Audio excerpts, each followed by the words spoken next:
Have you ever heard a story so devastating that it makes your heart stop for a moment? Imagine this. In just 10 minutes, one man lost all 4 of his daughters at sea. 10 minutes changed everything. 10 minutes crushed a father's heart, yet from those ashes, he wrote words that have given hope to millions for more than 150 years. Stop. Listen carefully. Because what I'm about to tell you is not just history. It's not just the background of an old hymn we sing in church. No, this is about you. It's about how God can meet you in the middle of your darkest storm. By the end of this message, you'll understand why some of the greatest victories in faith only come when we completely surrender. We're about to uncover the story behind one of the most powerful hymns ever written, "It Is Well With My Soul." But before those words were ever sung, before peace filled the melody, there was unimaginable pain. And maybe, right now, you also carry pain no one else sees. Maybe you are standing in a storm that threatens to take everything from you. Friend, stay with me, because this story will show you what it truly means to find peace that passes understanding. Before we pray together, let's pause and open our hearts to God's Word. Because what you are about to hear is not just the tragedy of one man, it is the testimony of how God's peace can hold us when life shatters. This man's name was Horatio Spafford. He lived in the late 1800s, a successful lawyer in Chicago, known not only for his wealth but for his generosity and deep faith. He was a family man, devoted to his wife, Anna, and their 5 beautiful children. From the outside, his life looks steady, strong, and secure. But here's a truth we all know: storms don't ask for permission before they come. They do not check our calendars, our plans, or our strength. The first wave of tragedy came when his only son, just 4 years old, died suddenly of scarlet fever. Imagine the heartbreak. A child's laughter silenced overnight. A future stolen in a moment. Yet Horatio didn't curse God. Instead, he clung to him. Like Job, he could have said, "The Lord gave, and the Lord has taken away. Blessed be the name of the Lord." Job 1 verse 21. But the storm wasn't over. In fact, the winds were only beginning to rise. And here's what will shock you: before Horatio ever wrote the words, "It is well with my soul," his life would be shaken again and again, until only faith remained as his anchor. The first devastating blow had already pierced Horatio's heart, the loss of his only son. But sorrow rarely comes alone. Just 2 years later, in October of 1871, the Great Chicago Fire swept through the city. Flames devoured businesses, homes, and dreams. Overnight, Horatio's financial empire collapsed. Many of his real estate investments were reduced to ashes. For most people, that would have been the breaking point. First, a child gone, now his livelihood destroyed. Who could survive such loss? And yet, here's where the light of his faith shone through. Instead of drowning in bitterness, Horatio and his family opened their arms to serve others. They gave, they helped, they comforted neighbors who had lost everything. This is the mark of a faith that doesn't just survive storms but becomes a refuge for others in the storm. But still, more was coming. You'd think one family had already suffered enough. Yet the enemy's waves didn't stop crashing. there was still a tragedy ahead so deep, so crushing, that it would shake the foundations of his soul. Let me ask you, have you ever felt like life hit you over and over, without giving you time to breathe? Like when one storm passes, another one is already waiting at your door? That's where Horatio stood. And soon, in the cold waters of the Atlantic, his faith would face the ultimate test. Years passed, and Horatio and Anna tried to rebuild their lives after so much loss. Seeking rest and a change of scenery, Horatio planned a trip for his family to Europe. At the last minute, urgent business delayed him in Chicago. Not wanting to cancel the long-awaited journey, he sent Anna and their 4 daughters ahead, promising to follow shortly. It seemed like a simple delay. But in November of 1873, tragedy struck in a way that no heart could prepare for. The ship carrying Anna and the girls collided with an iron vessel in the middle of the Atlantic Ocean. Within just 10 minutes, the ship sank beneath the waves. 10 minutes. That's all it took for more than 220 lives to be lost, including Horatio's 4 beloved daughters. Can you picture it? A father sending his family on what should have been a joyful trip, only to receive the news that every single one of his little girls had perished. 4 daughters, gone in the span of 10 minutes. Anna, his wife, was found clinging to wreckage, unconscious but alive. She alone survived. Friend, pause and think about that. A family's laughter silenced. A father's legacy swallowed by the sea. A mother saved but left with an emptiness beyond words. And yet, this moment, the darkest hour of Horatio's life, was not the end of his story. Because what happened next is proof that even in the deepest grief, God's presence can still whisper hope. When the shipwreck was over and the ocean calmed, a single message crossed the Atlantic. A telegram, short and devastating, written by Anna to her husband. 2 words that would break any father's heart. Saved alone. Imagine reading that. No long explanation. No details. Just the haunting reality that his wife survived, but his 4 daughters were gone. Saved alone. What shall I do? Anna wrote. Her cry was more than words, it was the echo of every parent's worst nightmare. Horatio's world collapsed in that instant. His son had already died. His wealth had burned in fire. Now his 4 daughters had been taken by the sea.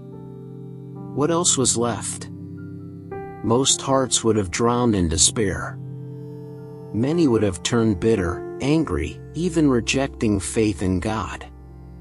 But Horatio, he boarded the next ship across the Atlantic to join his grieving wife. And on that voyage, something happened that would change the world. The captain, aware of Horatio's loss, called him to the deck. Pointing to the endless sea, he quietly told him, "This is the very spot where the ship went down.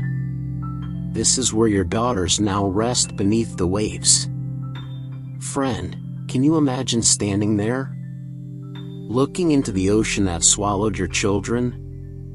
What kind of faith could survive that moment? And yet, it was there, on those very waters of loss, that heaven whispered words into Horatio's soul, words that would become a hymn for generations. As the waves rose and fell beneath that ship, Horatio stood over the very place where his daughters had perished. The sea, vast and endless, was now their grave. The pain was unbearable.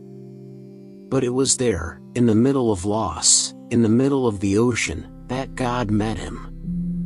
Horatio returned to his cabin, carrying the weight of grief that no human heart could bear. And yet, Instead of sinking into despair, he began to write. Not a letter of anger, not a cry of bitterness, but words of surrender and trust. When peace like a river attendeth my way, when sorrows like sea billows roll, whatever my lot, thou hast taught me to say, it is well with my soul. Pause for a moment and let that sink in. These words weren't written in a quiet church pew, nor in a moment of comfort. They were born out of the rawest grief imaginable. That is the mystery of faith. That is the power of grace. To be able to look at the waves that stole your children and still declare, it is well. This was no natural strength. No human determination could have created such peace. This was the supernatural work of God's Spirit, the peace Paul spoke of in Philippians 4 verse 7. And the peace of God, which surpasses all understanding, will guard your hearts and your minds in Christ Jesus. Horatio's hymn became more than just music. It became a testimony, proof that in the deepest darkness, Christ himself can be the light. Think about it. Most people, standing in Horatio's shoes, would have turned away from God forever. After all, how could a loving God allow such pain? How could he permit wave after wave of tragedy, first a son, then wealth, then 4 precious daughters? And yet, Horatio's response was not rebellion but surrender. His soul didn't deny the storm, it declared peace in spite of it. Friend, this is the essence of impossible faith. Faith that doesn't rest on circumstances, but on Christ himself. Faith that looks into the valley of death and still proclaims, the Lord is my shepherd, I shall not want, Psalm 23 verse 1. Horatio understood something powerful. Peace is not the absence of storms. Peace is the presence of Christ in the storm. This is the kind of faith the Apostle Paul spoke of when he wrote in 2 Corinthians 4 verses 8 to 9. We are hard pressed on every side, but not crushed, perplexed, but not in despair, persecuted, but not abandoned, struck down, but not destroyed. Do you see it? The storms of life can press you, but they cannot consume you when your anchor is Christ. Horatio's hymn has endured because it wasn't built on shallow optimism or positive thinking.